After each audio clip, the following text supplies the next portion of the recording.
درود به هموطنان عزیز، وقت بخیر. نمیدونم ساعتون گوشه تصویر مشخصی چنده یا نه. از 12 شب گذشته و خواستم برم خونم و گفتم قبلش یک ویدئوی کوتاه ضبط کنم. یکی از موضوعاتی که ممکنه ما در آینده بسیار نزدیک با اون مواجه بشیم بحث خشم و خشونته که ممکنه به مردم نسبت داده بشه. حالا از سوی چه کسی و چه افرادی ما کاری به اون نداریم دیگه، منشأش مشخصه. آیا لازمه انقلاب خشم هست یا نه؟ 100%. اصلا انسان‌هایی که خشمگین نباشن نمیتونن انقلاب کنن. انقلاب بدون خشم اصلا شکل پیدا نمیکنه، روی نمیده. شما اگه خشمگین نباشی نمیتونی حق خودت رو مطالبه کنی از حکومتی که خشونت عریان رو بر شما روا داشته. اما چند تا کلمه هست که شاید شبیه همدیگه باشن و فقط شبیه همدیگه باشن، اما در معنی با هم متفاوتن. مردم خشمگین هستن، نه خشن. چه فرقی داره؟ تا حالا شنیدید میگن فلانی خشنه، شما دیگه نمیپرسید چرا، چون ذاتش رو دارن میگن خشنه دیگه، چرایی در کار نیست، یعنی دلیلی نداره اون لحظه.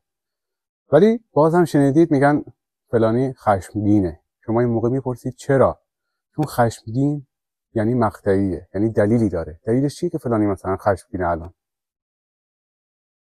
یعنی اون دلیل رفع بشه دیگه خشمی وجود نداره. اما شخصی که ذاتش خشنه همیشه خشنه.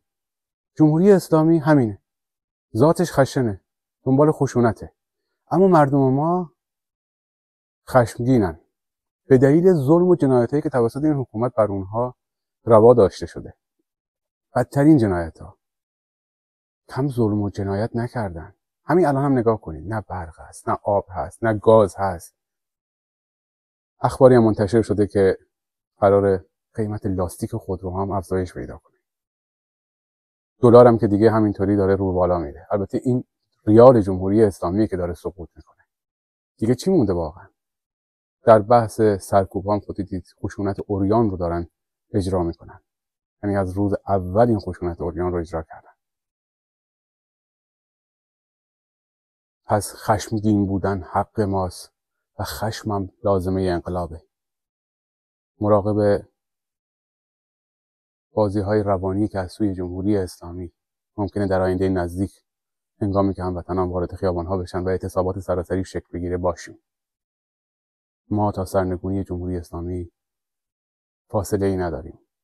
فقط اگر بخوایم و باور کنیم که میتونیم از این حکومت گذر کنیم.